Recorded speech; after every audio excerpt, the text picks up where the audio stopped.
दोस्तों, स्वागत है आपका हमारे चैनल पर। कैसे हैं आप सब? आशा करता हूं आप सब ठीक से होंगे। कृपया हमारे चैनल को सब्सक्राइब जरूर कर लें, जिससे आप हमारी कहानियां सुन पाएं। तो चलिए चलते हैं आज की कहानी की तरफ। यह कहानी है मध्य प्रदेश की, आज से 10-12 साल पहले की एक परिवार की ऐसी आप बीती जो आपको हिला के रख देगी। यह कहानी है परवीन के परिवार की। उस वक्त वो 15-16 साल की थी। उनके परिवार में एक बहुत ही भयानक हादसा हुआ था, या यूं कहे कि एक बहुत ही डरावना हादसा था, जिसमें उन्होंने अपनी एक बहन और अपने माता और पिता को खो दिया। और तब उन्होंने उस घर को छोड़ने का डिसीजन कर लिया और उसके बाद वह अपने नाना जी के घर पर रहने आ गई। उसके साथ उसके 2 भाई और भी थे, और वह तीनों भाई बहन अपने नाना जी के ही रहा करते थे।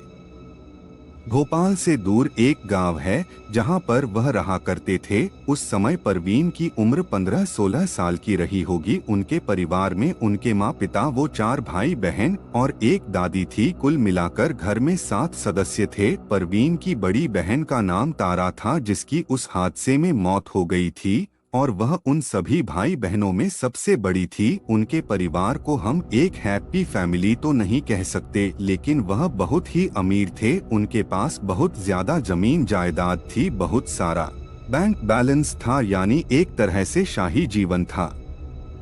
घर में किसी चीज की कमी नहीं थी। उसके पापा व्यापारी जो थे, व्यापार से काफी पैसे कमाते थे, तो उनको कभी किसी भी चीज की कमी महसूस नहीं हुई। बस कमी एक ही चीज की थी कि उसके पापा एक अच्छे इंसान नहीं थे। उनकी मम्मी पर बहुत ज्यादा जुल्म करते थे, या कहे कि उसकी मम्मी पर ही नहीं बल्कि उनके पूरे परिवार पर ही, अपने बच्चों पर और अपनी खुद की माँ यानी उनकी दादी पर भी जुल्म किया करते थे। वह अक्सर उनकी माँ यानी अपनी पत्नी से मारपीट किया करते थे, उसको बहुत डरा धमका कर रखा करते थे, और सब कुछ अपनी मन मर्जी से किया करते थे। किसी की बात नहीं सुनते थे। उनकी दादी भी अपने बेटे से डर डर कर रहा करती थी, और जो उनकी बात ना माने वह उसके साथ बहुत बुरे तरीके से मारपीट करते थे। और जब वह मारपीट करते थे तो उनका अपने पर कोई काबू नहीं रहता था। उनकी दादी अपने बेटे को हमेशा कहा करती थी कि बेटा, तुम आराम से रहो, भगवान ने तुमको हर चीज दी है, तो फिर यह घर में रोज रोज क्लेश क्यों हो करते हो? तुम्हारा अच्छा खासा परिवार है, अपने बच्चों के साथ रहो, अपनी पत्नी के साथ अच्छे से रहो। लेकिन वो इंसान अपनी माँ की बात भी नहीं सुनता था। वो खुद को कई बार कोसती थी कि बेटा, कहीं ना कहीं मेरी परवरिश में कुछ कमी रही है कि मैंने इस जैसा बेटा पाया है। भगवान ऐसा बेटा किसी को भी ना दे।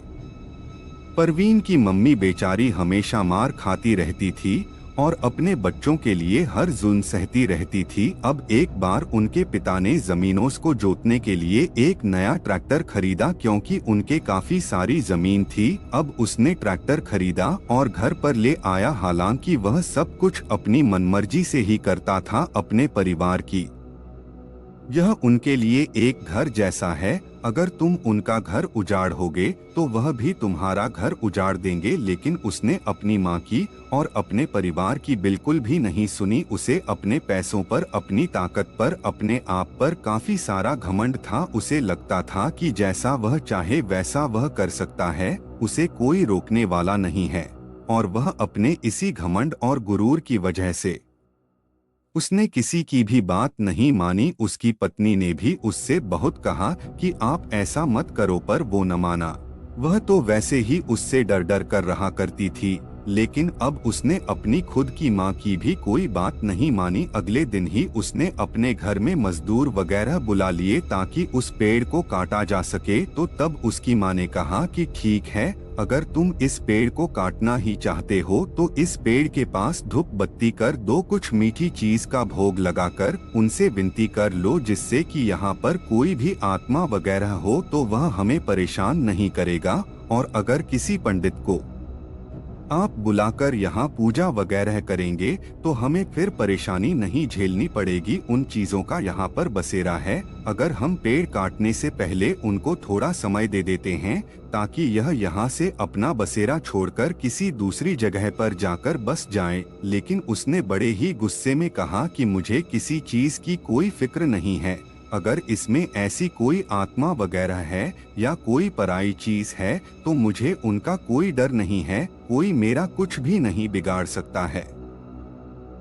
और गुस्से ही गुस्से में उसने उन अनजान आत्माओं और ब्रह्म राक्षस को गालियां भी दी और कहा कि मैं इनको एक पल का टाइम नहीं दूंगा और मैं आज की आज ही इस पेड़ को कटवा दूंगा। उसकी पत्नी बहुत चीखती रही कि यह सब मत करो, लेकिन उसने अपनी पत्नी को उस समय भी बहुत मारा। फिर उसकी माँ ने भी उसको खूब कहा कि मैं तेरी माँ हूँ, मेरा तो तुझ पर कुछ हक बनता है, तो कम से कम मेरी बात तो मान। लेकिन उसने अपनी माँ को भी बहुत बुरी तरह धमका दिया और उसको भी कहा कि अगर तुझे भी मुझसे मार नहीं कहानी है तो फिर चुपचाप पड़ी रह। उसके बच्चे यह सब देखकर बहुत ही ज्यादा डरने लगे थे, लेकिन उसने किसी की बात पर ध्यान नहीं दिया और अपनी मनमर्जी करता रहा। उसने दिन भर में बहुत सारे मजदूरों को बुलाया, उस पेड़ को कटवाया, उसके छोटे छोटे टुकड़े किए और उसको गाड़ियों में भरकर बेच दिया। जिस दिन उसने उस पेड़ को कटवाया था उस दिन रात को बहुत ही भयानक काली आंधियां चली और उस जगह पर से चीखने चिल्लाने की आवाजें आ रही थी। आसमान में उस दिन बहुत ही भयानक आंधी के साथ ही साथ बारिश भी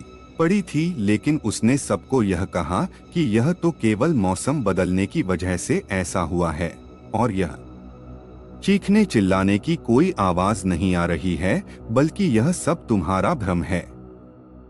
उस दिन वह तूफान बहुत भयानक था कि आसपास के लोग दूसरे दिन सुबह बता रहे थे। जिन बुजुर्गों की उम्र 100 साल थी उन्होंने भी कहा कि हमने आज तक इतना भयानक और इतना खतरनाक तूफान अपने पूरे जीवन काल में नहीं देखा है। उसकी माँ ने और कई लोगों ने कहा कि इस पेड़ को काट करके इस इंसान ने बहुत बड़ी गलती कर दी है। लोगों का मानना था कि उस पेड़ पर ब्रह्म राक्षस का बसेरा था। उनकी जो हवेली थी वह भी पुराने जमाने की ही थी, लेकिन जब उसको दोबारा बनाया गया था तब भी उस पेड़ को जैसे तैसे करके बचाया गया था। उस दिन वह तूफान बहुत भयानक था कि आसपास के लोग दूसरे दिन सुबह बता रहे थे। जिन बुजुर्गों की उम्र 100 साल थी उन्होंने भी कहा कि हमने आज तक इतना भयानक और इतना खतरनाक तूफान अपने पूरे जीवन काल में नहीं देखा है। उसकी माँ ने और कई लोगों ने कहा कि इस पेड़ को काट करके इस इंसान ने बहुत बड़ी गलती कर दी है। लोगों का मानना था कि उस पेड़ पर ब्रह्म राक्षस का बसेरा था।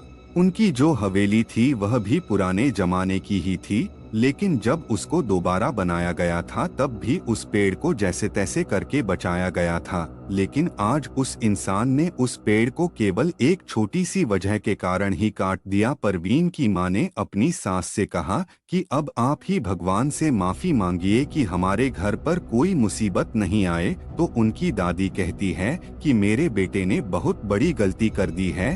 अब जैसे उस ब्रह्म राक्षस का घर उजड़ा है वैसे ही हमारा घर भी उजड़ेगा। यह कोई छोटा मोटा पेड़ नहीं था, बल्कि सदियों से, कई सालों से यह पेड़ यहाँ पर था। अगर हम उस पेड़ में मौजूद ब्रह्म राक्षस और आत्माओं को थोड़ा समय देते तो शायद वह उस जगह को छोड़कर जा सकती थी, लेकिन हमने वैसा भी नहीं किया। अब आगे क्या होगा मैं कुछ नहीं जानती। ऐसे ही थोड़े दिन गुजर गए। फिर एक दिन शाम को वह आदमी दिन भर का काम करके घर पर आया, पर पता नहीं उस दिन उसे क्या हो गया था। वह कुछ ज्यादा ही गुस्से में था। ऐसा लग रहा था कि उसका अपने खुद के शरीर पर कोई नियंत्रण नहीं है और वह किसी के वश में चल रहा है। उसके अंदर बहुत ज्यादा गुस्सा था और बिना किसी कारण के घर में आते ही पागलों की तरह चिल्लाने लगा, हर किसी पर गुस्सा करने लगा और अपने मुंह से गंदी गंदी गालियां बकने लगा। उसने नीचे के एक ग्राउंड फ्लोर पर से अपने बच्चों के खेलने का एक क्रिकेट बैट उठाया जो लकड़ी का बना हुआ था और उसको सीधा उठाकर ऊपर की मंजिल पर चला गया जहां पर उसकी पत्नी कुछ काम कर रही थी। और अपनी पत्नी से जाते ही गुस्से में बातें करने लगा, उसको गालियां देने लगा। तो उसकी पत्नी ने उसको चिल्लाते हुए कहा कि क्या चाहते हो मुझसे, आज तो मैंने कुछ गलती भी नहीं है और तुम बिना किसी कारण के ही भड़के हुए हो। हालांकि उस समय उसके शरीर को देखकर लग रहा था कि वह कुछ अलग ही किस्म का इंसान बन गया है, जैसे कोई हैवान उसके शरीर के अंदर आ गया हो। उसकी आंखें एकदम लाल हो गई थी। उन लाल आंखों से वह अपनी पत्नी को बहुत ही भयानक तरीके से घूर रहा था। उसकी आंखों में देखने की हिम्मत नहीं हो रही थी और तभी उसने चिल्लाते हुए अपनी पत्नी पर उसी बैट से वार करना शुरू कर दिया और तभी एक वार उसके सिर पर आकर लगा। सिर पर बैठ के लगते ही उसके माथे से खून निकलना शुरू हो गया और वह वहीं पर नीचे गिर गई। लेकिन वह जालिम इंसान वहां पर भी नहीं रुका। उसने उसके दोनों पैरों को अपने हाथों में पकड़कर और उसको घसीटते हुए नीचे के फ्लोर पर लाने लगा। दोनों पैरों को पकड़े हुए सीढ़ियों से घसीटता हुआ वह उसे नीचे लेकर आ रहा था और हर सीढ़ी से उसकी पत्नी का सिर टकराता जा रहा था और जब तक वह नीचे लेकर आया तब तक पूरी सीढ़ियों पर खून ही खून फैल चुका था। नीचे उतारने के बाद उसने अपनी पत्नी को देखा तो वह अपना दम तोड़ चुकी थी। उसके बच्चे और उसकी माँ बुरी तरह से चिल्लाने लगे और रोने लगे, लेकिन उसने सभी की ओर अपनी लाल आंखों से भयानक गुस्से में देखा और वहाँ पर खड़े खड़े अचानक ही घर के पूरे दरवाजे बंद हो गए और पूरी खिड़कियां भी बंद हो गई। अंदर एक तूफान सा आ गया। वहीं हवेली के बाहर सब कुछ शांत था, लेकिन उस कोठी के अंदर पूरे दरवाजे और खिड़कियां बंद थे और अंदर एक तूफान सा उमड़ रहा था। उसने सभी की आंखों में बहुत ही भयानक तरीके से देखा और उसके बच्चे और उसकी माँ उसकी आंखों में देखकर इतनी भयभीत हो गए कि उनकी रोने की आवाज उनके गले में ही बैठ गई। वह चाहकर भी चिल्ला नहीं पा रहे थे और उसने अपने माँ की तरफ देखते हुए कहा कि अगर अब किसी के मुंह से एक लफ्ज भी निकला तो मैं इसी वक्त उसकी जान ले लूंगा, और अगर किसी ने बाहर किसी को बताया कि मैंने तुम्हारी मम्मी की जान ली है तो मैं तुम्हें उसी वक्त जान से मार दूंगा। अगर तुम्हें अपनी जान प्यारी है तो किसी को भी यह पता ना चल सके कि इसको मैंने मारा है। लेकिन उसकी माँ ने कहा कि नहीं, मैं अब चुपचाप नहीं रहूंगी। मैंने तुम्हारा बहुत जुल्म सह लिया है, अब और ज्यादा जुल्म नहीं सहूंगी। आज तुम्हारी वजह से मैंने अपनी बहू को खो दिया है और मैं अब अपने पोते पतियों को नहीं खोना चाहती हूँ। तुम्हारी इतनी अच्छी पत्नी थी, तुम्हारे हर जुल्म को वो सहन करती जा रही थी। आज के समय में ऐसी पत्नी कहाँ पर मिलती है और तुमने ऐसी पत्नी को मार डाला और अब तुम अपने बच्चों को मारने की बात कर रहे हो। उसकी कोई गलती भी नहीं थी, तुमने बिना किसी गलती के उसकी जान ले ली। मैं अब चुप नहीं रहूंगी और सभी को अब मैं बाहर जाकर बताऊंगी कि तुमने अपनी पत्नी को मारा है और मैं अपने दूसरे बेटे को भी अभी बताऊंगी कि उसकी भाभी मर चुकी है और वह अब हमें मारने जा रहा है। अब तुम सलाखों के पीछे जाओगे और आज जो तुम हमें इन भयानक आंखों से घूर घूर के डरा रहे हो, देखना एक दिन भगवान तुम्हें ऐसी मौत देगा कि तुम्हें यहीं पर नरक देखने को मिलेगा। जब उसने अपनी माँ के मुंह से यह कड़वे शब्द सुने तो वह अपनी पत्नी को छोड़कर उस लकड़ी के बैट को पकड़े हुए ही अपने माँ के पास पहुँचा और उसके सामने बहुत जोर की आवाज में बोला, बुढ़िया तुझे अपनी जान प्यारी है तो अपनी जुबान पर लगाम लगा ले। अभी तो केवल तेरी बहू की जान गई है, लेकिन अगर तूने किसी को बाहर बताया तो तेरे पोते पतियों की जान भी चली जाएगी। और ऐसा कहते हुए उसने अपनी माँ को एक जोर का धक्का दिया। उस धक्के में न जाने कितनी पावर थी कि उसकी माँ हवा में उड़ती हुई पीछे की ओर जाकर एक दीवार से टकराई और उसके बाजू की एक हड्डी टूटने की आवाज आई। यह सब देखकर बच्चे बहुत जोर से चिल्लाने लगे। एक तो उनकी माँ मर चुकी, दूसरी ओर अब उनकी दादी भी नीचे जमीन पर गिर चुकी थी। बच्चे जब जोर से चिल्लाने लगे तो उसने बच्चों को भी पीटना शुरू कर दिया और कहा कि खबरदार, अगर तुम्हारे मुंह से अब एक आवाज भी निकली तो इसी वक्त तुम्हारी जुबान बाहर निकाल लूंगा। और किचन से एक चाकू लेकर आया और उनके सामने उनके गले पर लगाते हुए कहा कि अब चिल्लाकर दिखाओ, अगर अब तुम्हारे गले से छू की भी आवाज आई तो इसी वक्त गला कट जाएगा। अपने बाप का यह इतना भयानक रूप देखकर वह बच्चे बिल्कुल गूंगे हो गए, लेकिन वह चाहकर भी अपने दुख दर्द को दबा नहीं पा रहे थे और अपने अंदर धीरे धीरे सिसकियां लेने लगे। बूढ़ी अम्मा ने उठने की बहुत कोशिश की, लेकिन उससे बिल्कुल भी नहीं उठा गया। अपने बेटे का यह भयानक विकराल रूप देखकर वह बहुत ज्यादा सहम गई थी। उसके अंदर अब कुछ भी बोलने की शक्ति नहीं बची थी। उसने उस समय चुप रहना ही ठीक समझा, क्योंकि उसे अपने पोते पतियों की जान बचानी थी। इसलिए उसने यह सोच लिया कि वह अब किसी को भी नहीं बताएगी कि उसके बेटे ने ही अपनी पत्नी की जान ली है।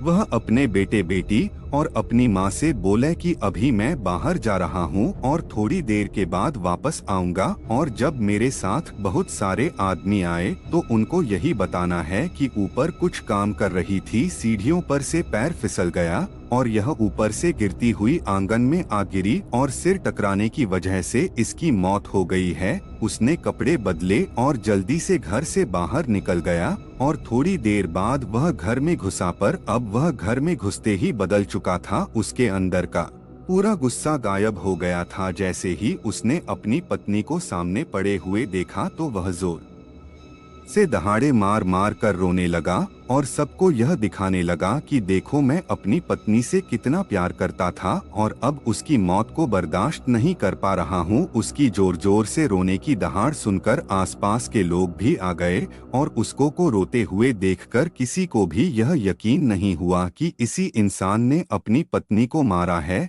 सभी को यही लगा कि शायद ऊपर की बिल्डिंग से जब वह नीचे आ रही थी तो उसका पैर फिसल गया और वह सीढ़ियों से लुढ़कते हुए नीचे आ गिरी और इसी वजह से उसके सिर पर चोट आ गई और उसकी जान चली गई। पास में ही खड़े ही उसके बच्चे भी अंदर ही अंदर सिसकियां निकालकर रोते जा रहे थे। वही उसकी माँ एक कोने में बैठी अपने हाथ के दर्द को अंदर दबाई हुई रोए जा रही थी। जब लोगों ने उस बूढ़ी अम्मा से पूछा कि यह कैसे हुआ तो उसने भी फिर यही जवाब दिया कि बहू ऊपर कुछ काम कर रही थी और उसका पैर फिसल गया और पैर फिसलने की वजह से वह लुढ़कते हुई नीचे आ गई और तुरंत ही उसकी जान निकल गई, क्योंकि उस बुढ़ी अम्मा को भी धमकी मिली हुई थी अपने बेटे से, अगर उसने जुबान खोली तो उसके पोते पोतियों को भी वह मार देगा। तो उसने अपनी जुबान नहीं खोली। अगले दिन अंतिम संस्कार कर दिया जाता है। किसी प्रकार की कोई पुलिस इन्वेस्टिगेशन नहीं होती है, क्योंकि उसके पास काफी सारा पैसा था। तो उसने अपने पावर और पैसे का उपयोग करते हुए उस बात को जहां थी वहीं पर दफना दिया। आसपास के लोगों ने भी ज्यादा कुछ नहीं कहा, क्योंकि सबको लगा कि यह एक नेचुरल मौत है। धीरे धीरे कुछ दिन भी बीत गए और इस बात को सभी लोग भूल गए। बच्चे भी स्कूल जाने लग गए और उनकी दादी माँ उनके साथ ही रहने लगी, उनका ध्यान रखती और कोई भी अपने बाप से मुंह नहीं लगता था। सब उससे बच कर रहा करते थे। धीरे धीरे आहिस्ता आहिस्ता करके उन बच्चों की लाइफ आगे बढ़ने लगी। कभी कभी वह अपनी दादी के साथ बैठकर अपनी माँ को याद करते और अकेले में बैठकर रो लेते, लेकिन किसी को कहते भी तो कैसे कहते। दादी उनका अच्छे से पालन पोषण करने लगी। परवीन की एक बड़ी बहन थी तारा, दो भाई थे अजय और विजय। तो यह छोटे भाई बहन तो स्कूल में जाने लगे और उनकी जो बड़ी बहन थी उसने शायद मैट्रिक तक पढ़ाई कर ली थी और उसके बाद पढ़ाई को छोड़ दिया और वह घर पर रहने लगी और उसकी उम्र शायद 18 वर्ष की रही होगी। उस दौर में 18 वर्ष की लड़की आराम से घर संभालने लायक हो जाती, बातों को समझने लग जाती है। वह दिखने में काफी खूबसूरत भी थी। वही उनका जो भाई अजय था वह भी लगभग 18-19 वर्ष का हो गया था। तो पढ़ाई छोड़ने के बाद तारा ने घर संभाल लिया था। वह भाई बहनों के लिए खाना वगैरह बनाती, उनका ध्यान रखती, अपनी दादी माँ का भी ध्यान रखती और ऐसे ही जीवन ठीक ठाक चल रहा था। उनकी माँ को हुए अब लगभग 2-3 महीने बीत चुके थे।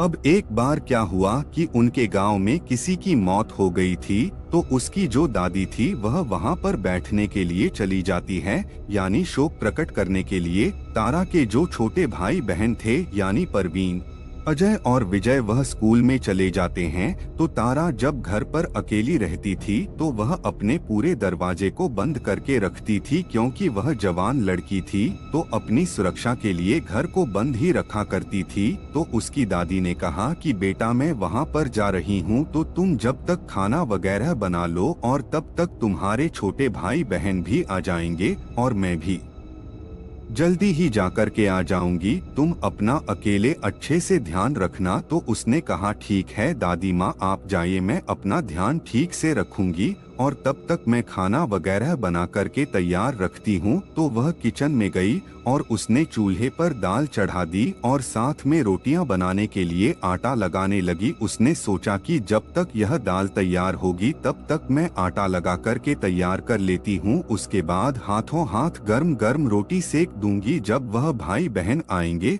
और अगर दाल भी थोड़ी ठंडी हो जाएगी तो मैं उसको चूल्हे पर ही दोबारा गर्म कर लूंगी और इस तरह मैं उनको गर्म गर्म रोटी दे सकूंगी। उसे कुछ ख्याल नहीं था बाकी चीजों का, वह बस अपने किचन में अपने काम में लगी हुई थी। ऐसे ही काफी समय गुजर जाता है। उसके भाई बहन वह भी स्कूल से आ जाते हैं और बाहर आकर दरवाजा खटखटाने लगते हैं, क्योंकि यह दरवाजा अंदर से उसने लॉक कर लिया था। काफी देर तक दरवाजा खटखटाने के बाद भी अंदर से किसी की आवाज नहीं आती है। वह बाहर से अपनी दीदी को खूब आवाज लगाते हैं, लेकिन दरवाजा कोई नहीं खोलता है। थक हार कर वह वहीं बैठ जाते हैं, लेकिन उन्हें किचन से चूल्हे की जलती हुई आवाज आ रही थी और धुआं बाहर निकलता हुआ नजर आ रहा था। तो उन्हें लगा कि दीदी शायद काम में लग रही है और हमारी आवाज सुन नहीं रही है, शायद थोड़ी देर में खोल देगी। काफी समय तक वह घर के बाहर ही बैठे रहे और तभी उनकी दादी भी आ जाती है। जब दादी ने उनसे पूछा कि बाहर क्यों बैठे हो, तो उन्होंने कहा कि हमने का देर तक कोशिश कर ली है और जो तारा है वह दरवाजे को खोल ही नहीं रही है। तो दादी ने कहा कि ठीक है तुम अभी थोड़ा पीछे हटो, मैं देखती हूँ। दादी ने गेट को ऊपर से जोर जोर से हाथ से बजाना शुरू किया। तारा को काफी आवाज लगाई, लेकिन अंदर से कोई आवाज नहीं आ रही थी। काफी देर तक थक हारने के बाद दादी वहाँ से हट जाती है और फिर कुछ सोचने लगती है। थोड़ी देर सोचने के बाद वह उधर जाती है किचन की तरफ। घर के पीछे की तरफ एक गली थी और उधर से किचन देखा जा सकता था। तो वह किचन के पास आती हैं और शीशे में पास जाकर अपने हाथों से चेहरे को ढककर अंदर देखने लगती हैं। अंदर देखते ही दादी के शरीर पर पसीना आने लगता है। उनकी आवाज गले में ही अटक जाती है। उनके पैर वहीं पर सुन्न पड़ जाते हैं। परवीन और अजय यह देखकर थोड़ा हैरान हो जाते हैं। उन्हें कुछ समझ में नहीं आ रहा था। वह अपनी दादी से पूछते हैं कि दादी क्या हुआ। दादी थोड़ी देर तक तो खड़ी रहती है, फिर जैसे तैसे करके हकलाते हुए टूटी फूटी जुबान में कहती हैं कि कुछ नहीं हुआ, कुछ नहीं हुआ, तुम पीछे हटो। और वह दोनों बच्चों को उस खिड़की के पास जाने से रोकती है और कहती है कि तुम उसमें से झांककर बिल्कुल भी मत देखना, अभी थोड़ी देर में दरवाजा खुल जाएगा, तब तक तुम सामने जाकर बैठो और इधर किचन की तरफ बिल्कुल भी चलकर मत आना और दरवाजा और शीशे में से झांकने की कोशिश बिल्कुल भी मत करना, मैं अभी बाहर जाकर के आती हूँ। इतना कहकर दादी घर के बाहर चली जाती है। उनके घर से 2 घर छोड़कर ही उनके दूसरे बेटे का मकान था, वह वहाँ पर पहुँच जाती है। अपने बेटे को जाकर कहती है कि तुम अपने भाई को यानी तारा का जो पिता है उसको फोन लगाओ और उससे कहो कि जल्दी से घर पर पहुंचो, कुछ हो गया है। अभी यहाँ तक भी उसने किसी को नहीं बताया था कि आखिर उसने उस शीशे में से झांककर किचन में क्या देखा था। उसने बस अपने दूसरे बेटे को इतना ही कहा कि तुम बस अपने बड़े भाई को कह दो कि जल्दी से घर पर पहुँचे। तो उसने जल्दी से अपने बड़े भाई को फोन कर दिया और कहा कि तुम जल्दी से घर पहुँचो। थोड़ी देर के बाद वह घर पर पहुंचता है तो बाहर 2-4 आदमी और खड़े थे। उसकी मां खड़ी थी और दोनों बच्चे बाहर खड़े थे। वह कहता है कि क्या बात है, मुझे क्यों फोन किया? तो उसकी माँ ने कहा कि देखो बेटा, अंदर से तारा दरवाजा नहीं खोल रही है। हमें काफी समय हो गया है बाहर बैठे हुए, तो इस दरवाजे को तोड़कर ही अब हम अंदर जा सकते हैं, और अंदर जाकर तुम खुद ही देख लो कि क्या हुआ है। अब यहाँ तक भी उस बूढ़ी अम्मा ने अपने बेटे को भी नहीं बताया था कि उसने अंदर क्या देखा है। अभी आस पड़ोस से कुछ लोग और आ गए थे, उसमें कुछ हटकट्टे लोग भी थे जिनमें काफी ताकत थी। उस आदमी ने अपनी अम्मा से कहा कि ठीक है, मैं अभी इस दरवाजे को तोड़ा देता हूँ। उसने उन हटकट्टे आदमियों से कहा कि इस दरवाजे को तोड़ दो, और वह हटकट्टे आदमी आगे आए और उन्होंने एक ही लात में उस दरवाजे को तोड़ दिया। उसके अंदर जो कुंडी लगी हुई थी वह टूटकर दूर हो गई और दरवाजा सामने की ओर खुल गया। क्योंकि वह काफी पुराना दरवाजा हो चुका था, इसी वजह से शायद वह एक ही बार में टूट गया था। परवीन की दादी भागकर जल्दी से किचन में पहुंचती है और उसके पीछे पीछे उसका बेटा और बाकी के लोग भी जाते हैं, और सभी वहां पर जाकर वह दृश्य उनके सामने था उसे देखकर हैरान हो जाते हैं। चूल्हे के नीचे आग जल रही थी और दाल उछलकर बाहर गिर रही थी। वहीं पर एक पराती के अंदर आटा लगा हुआ था, बल्कि उसके अंदर पानी मिला हुआ था, और वह अपनी आंखों के सामने देखते हैं कि तारा छत से लटकी हुई है। उसके बाल चारों तरफ बिखरे हुए हैं और उसकी आंखें जैसे किसी डर के मारे बाहर निकल आई हो, ऐसे बाहर की ओर निकली हुई है। और उसके हाथों पर सफेद सफेद आटा लगा हुआ था। वह अपने ही दुपट्टे से छत से लटकी हुई थी। लेकिन वहां पर हैरान करने वाली बात यह थी कि कमरे में कोई स्टूल नहीं थी, कोई टेबल नहीं था कि वह छत तक आसानी से पहुंच सके। और अगर फिर वह खुद से वहां पर लटकी है तो फिर उसने नीचे कुछ स्टूल वगैरह तो लगाया ही होगा, लेकिन वहां पर कोई स्टूल नहीं था। तो फिर वह बिना स्टूल के इतने ऊपर अपने आप को कैसे लटका सकती है? यह बड़ी सोचने वाली बात थी कि अगर वह खाना बना रही थी तो फिर वह अपने आप को फांसी कैसे लगा सकती है? यानी देखकर साफ साफ कहा जा सकता था कि किसी ने उसको मारकर वहां पर लटकाया है। लेकिन यहाँ पर भी यह सोचने वाली बात थी कि अंदर से पूरा मकान बंद था, ना कोई खिड़कियां खुली थी, ना कोई दरवाजे खुले थे, ना तो कोई अंदर आया था और ना कोई अंदर से बाहर गया था। तो फिर ऐसा कैसे हो सकता है कि वह अपने आप वहां पर लटक जाए? इस पूरे दृश्य को देखकर वहां पर जितने भी लोग थे सबके रोंगटे खड़े हो गए। सब डर के मारे थरथरने लगे कि आखिर यह कैसे हो सकता है। सबको अब यह एहसास हो गया था कि यहाँ पर कोई ऊपरी साया है जिसने इसको मारकर यहाँ पर लटकाया है। सब लोग वहां पर आपस में बातें करने लगे कि यह इस घर में क्या हो रहा है। अब भी जब घर में सब कुछ ठीक होने लगा था तो उसकी जवान बेटी, जिसकी शादी की उम्र हो चुकी है, उसकी इस प्रकार से मौत कैसे हो सकती है? जरूर यहाँ पर कुछ तो है। उसकी दादी तो यह देखकर वहीं पर बेहोश हो गई थी। उसके छोटे भाई बहन बुरी तरह रोने लगे थे। कुछ समय बाद वहाँ पर पुलिस आई। पुलिस ने उनसे पूछा कि यह सब कुछ कैसे हुआ, तो सबने कहा कि हमें तो कुछ भी समझ में नहीं आ रहा कि यह कैसे हो सकता है। उसने वहां पर काफी इन्वेस्टिगेशन की, घर के हर दरवाजे को, हर ताले को, हर खिड़की को अच्छे से बारीकी से जांच किया। आखिर में यही निष्कर्ष निकला कि इस घर में एक चिड़ी का बच्चा भी नहीं घुस सकता। और जब यह इतना सुरक्षित है तो फिर यहाँ पर कोई बाहर से अंदर कैसे आ सकता है? क्योंकि यह अपने आप तो फांसी पर लटक नहीं सकती। उसे देखकर तो ऐसा ही लग रहा था कि किसी ने उसको लटकाया है। जब उसका पोस्टमार्टम हुआ तो फिर उसका बाप, जो कि काफी पैसे वाला था, तो उसने वहां पर पुलिस वालों को और डॉक्टर्स को काफी पैसा खिला दिया, जिसकी वजह से वह मामला भी वहीं पर रफा दफा कर दिया गया। लेकिन परवीन और उसके भाई और उनकी दादी इस बात को समझ चुके थे कि यह सब कुछ इसके बाप का किया हुआ कांड है, जो 2 महीने पहले उसने बड़े से पेड़ को काट दिया था। उसी की वजह से यह सब कुछ हो रहा है, और उसी ब्रह्मराक्षस ने ही तारा के साथ यह हैवानियत की है। लेकिन वह किसी को कह भी नहीं सकते थे। क्योंकि उन्हें अपने बाप की धमकी मिली हुई थी। इस पूरे घटनाक्रम के बाद उस बूढ़ी माँ ने अपने बेटे से कह दिया कि मुझे तो अब इस घर में नहीं रहना है। इस घर में मैं अपनी 2 जवान बेटियों को खो चुकी हूँ, पहले अपनी बहू को खो चुकी हूँ और अपनी जवान पोती को खो चुकी हूँ, और यह सब कुछ तुम्हारे उसी कांड की वजह से हो रहा है।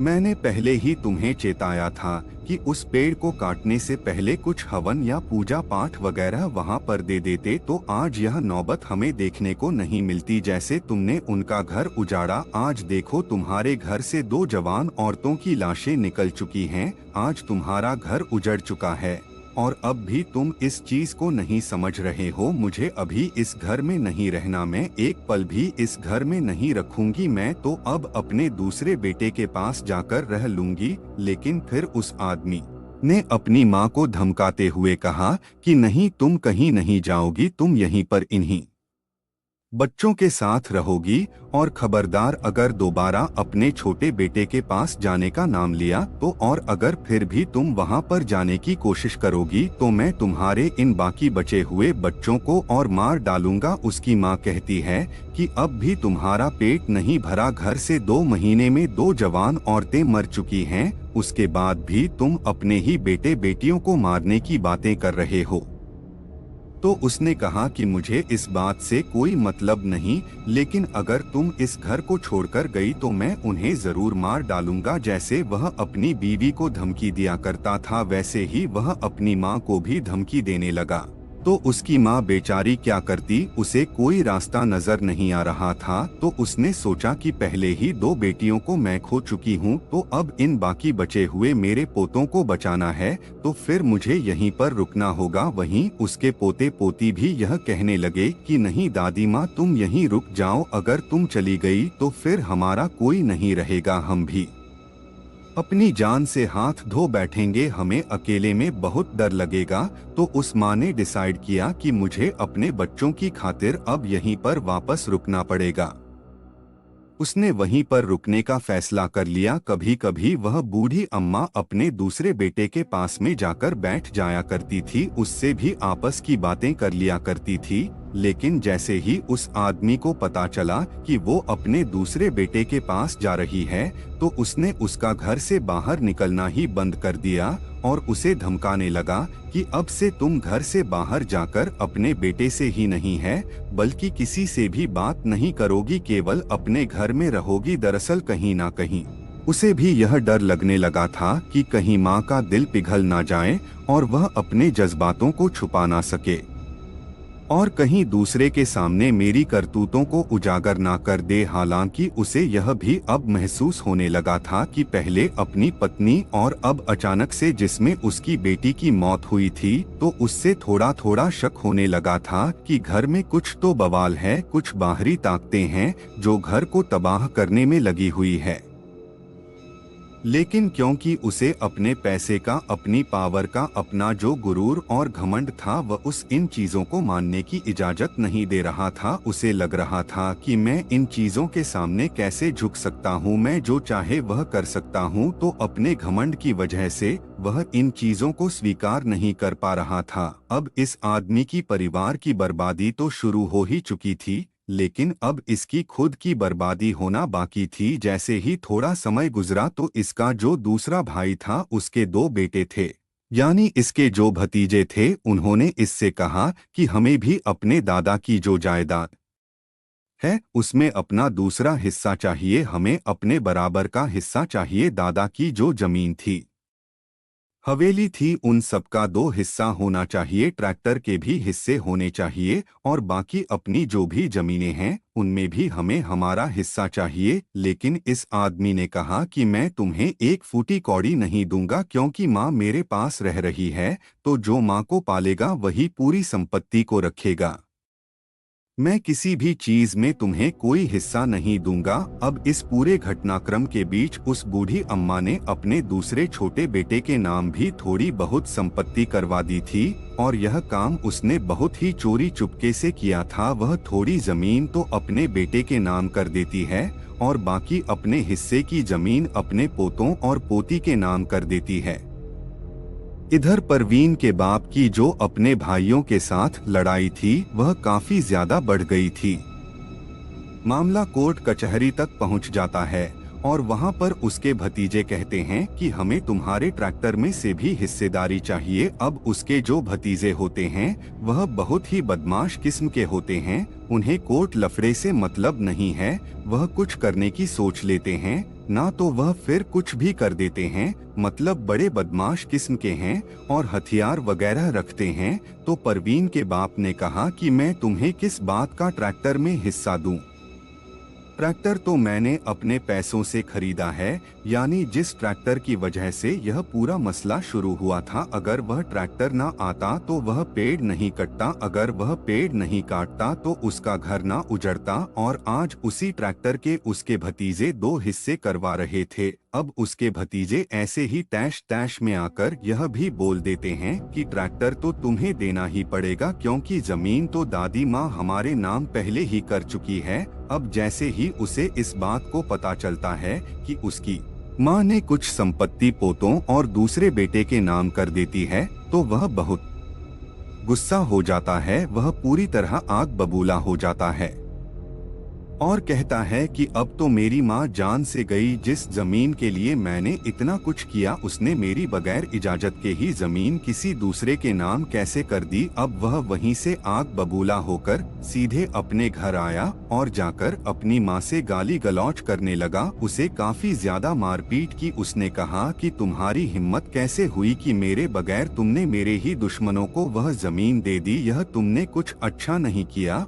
और इसकी तुम्हें बहुत बड़ी कीमत चुकानी पड़ेगी। उसकी माँ ने कहा कि तू जालिम है, खूनी है, दरिंदा है, मैं केवल तेरे बच्चों की वजह से यहाँ पर हूँ, वरना तुम जैसे दरिंदे के पास मैं एक पल भी रुकना पसंद नहीं करूँगी। तूने अपनी पत्नी को मार डाला, तेरी वजह से तेरी बेटी खत्म हो गई और अब तू अपने बाकी 3 बच्चों को भी मारने की बातें कर रहा है। तेरे जैसे दरिंदे के पास मैं बिल्कुल भी रहना नहीं चाहूंगी। तब परवीन का बाप कहता है कि मैं भी देखता हूँ कि तू घर से बाहर कैसे निकलती है, और तभी से वह अपने घर के बाहर एक बड़ा सा ताला लगा देता है।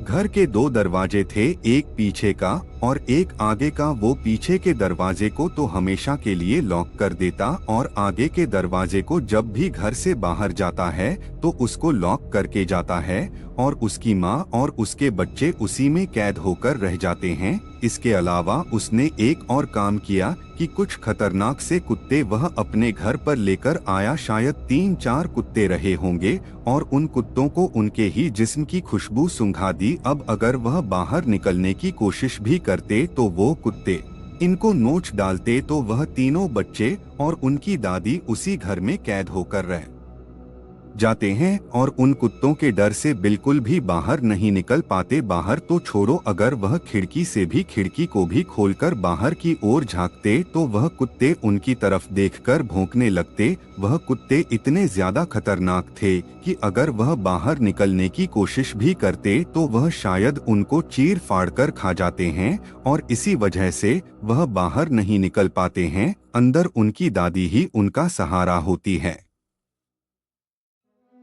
वह तीनों बच्चों को दिलासा देती है, उनको शांत रखती है कि बेटा कोई बात नहीं, एक ना एक दिन यह भी ठीक हो जाएगा। बच्चों का स्कूल जाना भी पूरी तरह छूट जाता है। वहीं दूसरी ओर उस आदमी की अपने भाइयों और अपने भतीज के साथ बहुत ही ज्यादा लड़ाई बढ़ जाती है। उसके भतीजे बहुत ही ज्यादा गुस्से में होते हैं कि अब एक दिन क्या हुआ कि वह ट्रैक्टर लेकर सुबह निकल गया और पूरे दिन खेतों में जुताई करने लगा और जब शाम को वापस आया तो वह अपने घर पहुंचने से थोड़ी दूर पहले ही एक भयानक हादसे में फंस गया। दरअसल हुआ यूं कि उस दिन का करते हुए काफी ज्यादा रात हो गई थी, तो काफी रात होने के बाद वह खेत से निकला और अपने घर से लगभग 500 मीटर दूर रहा होगा कि उसका ट्रैक्टर वहां पर अचानक ही रुक गया। उसने काफी कोशिश की स्टार्ट करने की, लेकिन वह स्टार्ट नहीं कर पा रहा था। तभी उस ट्रैक्टर की हेडलाइट्स अपने आप ही ऑन और ऑफ होने लगी। उसे कुछ समझ में नहीं आ रहा था कि क्या किया जाए। अचानक से आसपास का मौसम भी बदलने लगा, चारों तरफ घना अंधेरा था क्योंकि उसे रात हो चुकी थी और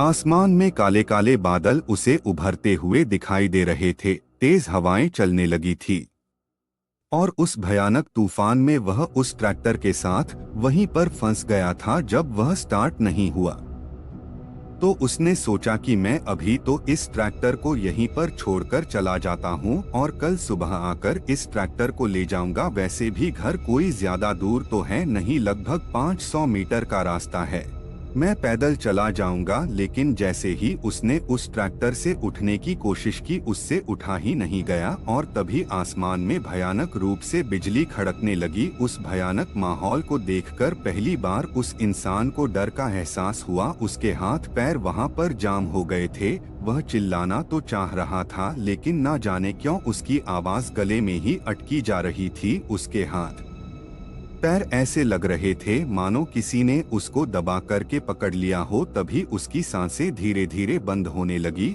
और उसके पेट पर बहुत ज्यादा दबाव पड़ने लगा। उसे कुछ दिखाई नहीं दे रहा था, लेकिन उसे ऐसा महसूस होने लगा कि कोई तो उसके शरीर पर बैठा हुआ है जो उसको वहां से हिलने नहीं दे रहा है। अब उसकी पूरी सांस हलक में अटक गई थी। पहले ही वह उस डरावने मंजर को देखकर काफी ज्यादा डरा और सहमा हुआ था।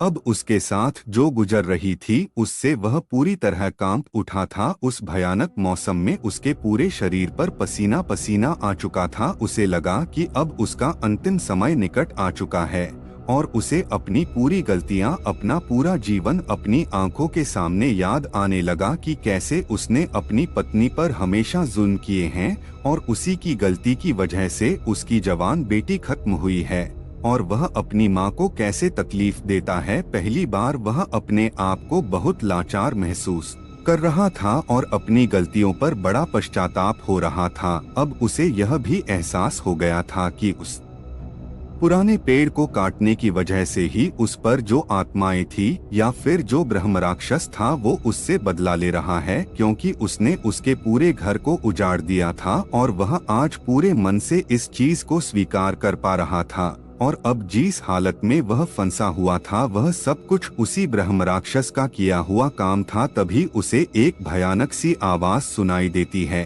कि बड़ी गलती कर दी तुमने, बहुत बड़ी गलती कर दी तुमने मेरे घर को उजाड़ दिया है। सदियों से मैं उस जगह पर रहता आ रहा था, वो मेरा घर था। अगर तू मुझे कहता तो मैंने वैसे ही चला जाता, लेकिन तुमने मुझे बेसहारा किया है। अब मैं तुम्हें भी नहीं छोड़ूंगा। उसे समझ नहीं आ रहा था कि यह आवाज कहां से आ रही है या फिर यह उसके दिमाग का भ्रम है, लेकिन उसे अपने कानों में जो आवाज सुनाई दे रही थी वह बहुत ही भारी भरकम थी और कोई बहुत चीख और दर्द में वह आवाज कह रहा था। और तभी वह ट्रैक्टर की सीट से उठकर हवा में उड़ते हुए सीधे रोड पर जाकर गिर जाता है, मानो किसी ने उसकी टांगों को पकड़ के उठाया हो और उसको उठा करके फेंका हो। रोड पर गिरने के बाद उसकी उठने की हालत बिल्कुल भी नहीं हो रही थी, लेकिन जैसे तैसे होकर उसने अपने आप को उठाया और अपने दोनों पैरों पर खड़ा हुआ। वह अपने दोनों हाथ जोड़कर जोर जोर से चिल्लाने लगा कि मुझे माफ कर दो, मैं अपने ट्रैक्टर को अब उस जगह पर खड़ा नहीं करूंगा और मैं एक दोबारा नया पेड़ लगाऊंगा, लेकिन प्लीज मुझे माफ कर दो। मैं अपनी माँ को कभी तकलीफ में नहीं रखूंगा, अपने बच्चों को बेहतर भविष्य दूंगा, लेकिन मुझे माफ कर दो। और ऐसा बोलते बोलते ही अचानक से वो ब्रह्म राक्षस उसको सिर से उठाकर जोर से पटक देता है और वह पास ही एक नाली में औंधे मुंह गिर पड़ा था। उसका आधा शरीर नाली में था और आधा शरीर बाहर सड़क पर पड़ा हुआ था। थोड़ी देर बाद धीरे धीरे करके वह पूरा वातावरण शांत हो जाता है और उसके ट्रैक्टर की 2 हेडलाइटें अपने आप चालू हो जाती है। काफी देर तक वह वैसा ही पड़ा रहा। लगभग 1 या 2 घंटे गुजर जाने के बाद आसपास के लोगों ने उस ट्रैक्टर को वहां पर खड़े हुए देखा, क्योंकि वह आधी रात का वक्त हो चुका था। और आधी रात को जब मोहल्ले से थोड़ी दूर पर ट्रैक्टर हेडलाइट जलाकर खड़ा दिखा तो लोगों को आश्चर्य होने लगा। लोग थोड़ा करीब जाकर देखे तो पता चला कि यह तो उसी आदमी का ट्रैक्टर है। तो वह जल्दी से वहां पर पहुंचे और वो वहां पर जाकर देखते हैं कि ट्रैक्टर की हेडलाइटें दोनों चालू है और ट्रैक्टर स्टार्ट खड़ा है और वह आदमी नाली में पड़ा हुआ है और कुत्ते उसके आसपास भटक रहे हैं और उसके शरीर को नोचने वाले थे। उससे पहले ही लोगों ने वहां पहुंचकर कुत्तों को भगा दिया और जब उसके शरीर को सीधा किया तो उसका लहूलुहान चेहरा देखने में बहुत ही ज्यादा डराने वाला लग रहा था। उसकी मौत वैसे ही हुई थी जैसे ही उसकी मां ने उसको कहा था। वो कुत्ते उसके शरीर को भी नोच डालते, लेकिन वह तो सही वक्त पर लोगों ने पहुंचकर उन कुत्तों को वहां से भगा दिया था। लोगों ने उसके भाई के पास उसकी खबर पहुंचाई तो उसके भतीजे भागते भागते वहां पर पहुंचे, उसके शव को उठाया और उसके घर पर लेकर गए। जब लोग उसके घर पर पहुंचे तो उसके घर पर बाहर से लॉक लगा हुआ था। लोगों ने सोचा कि यहाँ पर तो उसकी माँ और उसके बच्चे रहते हैं, तो फिर घर बंद कैसे है। वो जाकर दरवाजे को खटखटाने लगे। लोगों ने बाहर से आवाज लगाई, अम्मा दरवाजा तो खोलो, दरवाजा बंद क्यों किया हुआ है। लेकिन इससे पहले कि वह दरवाजे पर कुछ और कर पाते तभी वहां पर जो कुत्ते बंधे हुए थे, जो वो हमेशा 3-4 खूंखार कुत्ते वहां पर बाहर बांध कर जाता था, वो कुत्ते उस खून को देखकर उसकी लाश को नोचने के लिए भागते हैं। लेकिन उस समय वह किसी छोटी सी रस्सी से बंधे हुए थे तो उस लाश तक पहुंच नहीं पाए। उन खूंखार कुत्तों को देखकर वहां पर खड़े सभी लोग उनसे दूर भागने लगते हैं। लोगों ने उन कुत्तों को भगाने की कोशिश की लेकिन वह नहीं भागे, तो किसी ने कहा कि जल्दी से किसी डॉक्टर को बुलाओ ताकि इन कुत्तों के इंजेक्शन वगैरह लगाएं ताकि यह बेहोश हो जाए, तभी हम इसकी लाश को आगे ले जा पाएंगे। तो गांव में से ही जाकर किसी डॉक्टर को लाया जाता है और वह डॉक्टर उन कुत्तों को बेहोशी का इंजेक्शन लगाता है, तो वह कुत्ते वहीं पर शांत हो जाते हैं और बेहोश होकर गिर जाते हैं। अंदर वह दादी अम्मा और उसके बेटे बेटी बहुत परेशान थे, क्योंकि रोज शाम को वह आदमी था जो अपने बच्चों के पास पहुंच जाता था और गेट को खोल देता था। लेकिन आज लगभग 12 बजने को आए थे लेकिन उनका बाप नहीं आया था। अब बूढ़ी अम्मा कहती भी तो किसे कहती है, क्योंकि वह तो उस कमरे में कैद रहते थे। जब कोई बाहर से दरवाजा जोर जोर से खटकाने लगा तो बूढ़ी अम्मा ने आवाज लगाई कि क्या हुआ, तो बाहर से एक आदमी बोला कि अम्मा आप दरवाजा तो खोलो, फिर सब कुछ आपको बताते हैं। तो उस अम्मा ने कहा कि बेटा मेरे पास तो इसकी चाबी ही नहीं है। वो क्या है ना कि मेरा बेटा बाहर चला जाता है तो मेरे से बच्चे संभल में नहीं आते हैं, यह बाहर भागते रहते हैं, तो वह बाहर से दरवाजे को बंद करके चला जाता है। इसकी चाबी भी मेरे बेटे के पास ही होगी। अम्मा ने यह सब कुछ झूठ बोलकर कहा था, क्योंकि वह सच्चाई किसी को बताना नहीं चाहती थी, क्योंकि उसे अपने बेटे का डर था कि अगर उसने किसी को सच्चाई बताई तो वह उसके पोते पतियों और उसको खुद को मार डालेगा। तो डर की वजह से उसने झूठ मूठ में कह दिया था। अभी तक भी बाहर खड़े उन लोगों ने उस बूढ़ी अम्मा को यह नहीं बताया था कि बाहर उसके बेटे की लाश पड़ी है। लेकिन जब बूढ़ी अम्मा ने उन्हें बताया कि दरवाजे की चाबी उसके बेटे के पास ही है, तो उनमें से एक आदमी उसकी जेब में हाथ डालता है और कुछ टटोलता है और तभी उसे उसकी जेब में एक चाबी मिल जाती है। अब जैसे ही दरवाजा खुलता है तो एक बार तो वो बूढ़ी अम्मा हैरान हो जाती है कि आखिर इनके पास चाबी कहाँ से आई। वो उनसे कुछ पूछने वाली थी, तभी उसे अपने सामने अपने बेटे की लाश दिख जाती है और उस लाश को देखकर उसे अपने सभी सवालों का जवाब मिल जाता है और उसे अपनी कही हुई वह बातें भी याद आ जाती हैं। उसकी माँ उनसे पूछती है कि यह कैसे हुआ, तो लोग उन्हें पूरी कहानी बताते हैं कि हमें इसका ट्रैक्टर वहाँ पर काफी समय से खड़ा हुआ दिखा और जब हम इसके पास पहुँचे तो यह नाली में पड़ा हुआ था और इसके आसपास कुत्ते भटक रहे थे। वो तो हम वक्त पर पहुँच गए, वरना इसकी लाश को शायद कुत्ते ही खा जाते। हालांकि कुछ लोगों को यह लग रहा था कि शायद उसके जो भतीजे हैं उन्होंने जमीन विवाद के चलते इसको मारा है, लेकिन इस चीज का कोई सबूत नहीं था, क्योंकि जब वह वहां पर पड़ा हुआ था तब उसी के भतीजे ही थे जो उसकी लाश को वहां से उठाकर घर पर लेकर आए थे। तो अगर उसके भतीजे ही उसको मारते तो फिर वह उसकी लाश को वहां से उठाकर क्यों लाते? तो फिर लोगों का जो शक था वो उन पर से थोड़ा और कम हो गया था और फिर कई लोगों को लगने लगा कि यह इसी प्रकार का इंसान है, इसके कई सारे और दुश्मन भी होंगे, तो हो सकता है किसी ने इसे मार दिया हो। हालांकि सच्चाई जो थी वह कुछ और ही थी, जो लोग बिल्कुल नहीं जानते थे। वह केवल उसकी माँ, उसके दोनों बच्चे और केवल भगवान जानता था। अगले दिन पुलिस आ गई और उन्हें पूछताछ शुरू की। जब उन्होंने माँ से पूछताछ की, क्या तुम्हारे दूसरे बेटे के जो लड़के हैं, यानी तुम्हारे जो पोते हैं, क्या आप उसके ऊपर केस करवाना चाहेंगी, क्योंकि उनकी उनके साथ दुश्मनी चल रही थी? तो उस बूढ़ी अम्मा ने कहा कि नहीं, मुझे मेरे किसी पोते या बेटे पर केस नहीं करना है। मुझे पूरा यकीन है कि इसको मेरे पोतों ने नहीं मारा है, बल्कि इसके और भी काफी सारे दुश्मन थे और भगवान ने भी इसको इसके कर्मों की सजा दी है। इसके बाद पुलिस वालों ने भी लगभग 1 साल तक इसकी पूरी इंक्वायरी की। उसके छोटे भाई को भी गिरफ्तार किया गया, उसके भतीजों को भी गिरफ्तार किया गया, लेकिन फिर उनकी भी बेल करवा ली गई क्योंकि उनके खिलाफ कोई सबूत नहीं बन सका। तो उसके बाद यह मामला भी ठंडा पड़ गया। अब परवीन की दादी ने भी यह सोच लिया कि मुझे अभी इस घर में बिल्कुल भी नहीं रहना है और यह सब कुछ उस ब्रह्मराक्षस की वजह से हो रहा है। उसने ही इसको खत्म किया है और अब भी अगर हम उस घर में रहे तो शायद यह 3 पोते पोतियां भी ठीक से नहीं रह पाएंगे और इनको भी वह खत्म कर देगा। तो बेहतर होगा कि हम जल्दी से जल्दी इस घर को छोड़ दें और कहीं और बसेरा कर ले। अब भी अगर समय रहते यहाँ से नहीं निकला गया तो बाकी की जो 3 जानें हैं वह भी चली जाएगी।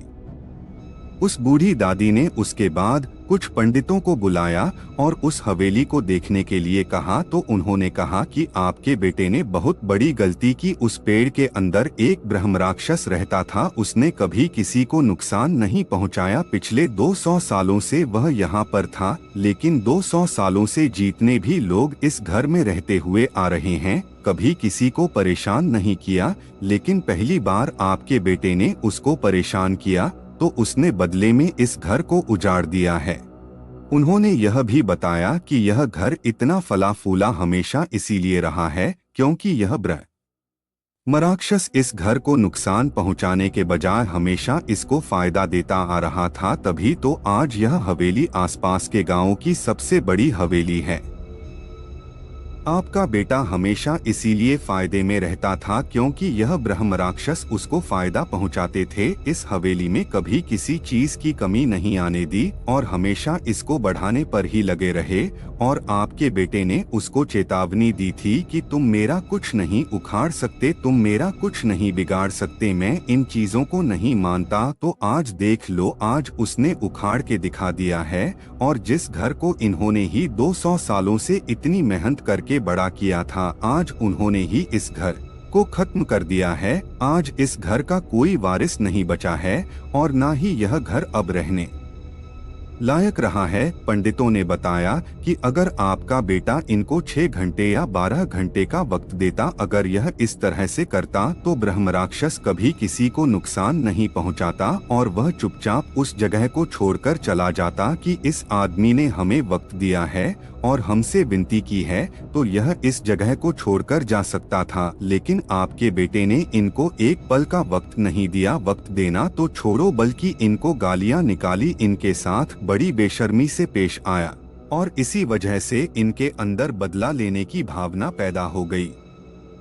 उसके बाद परवीन की दादी ने अपने पोते पतियों के नाना से बात की और उनको पूरी बात बताई कि अब वहां पर रहना संभव नहीं है, आप इन्हें अपने साथ ले जाइए। उसके बाद परवीन अपने भाइयों के साथ वो अपनी उस हवेली को छोड़कर अपने नाना के घर पर आ गई।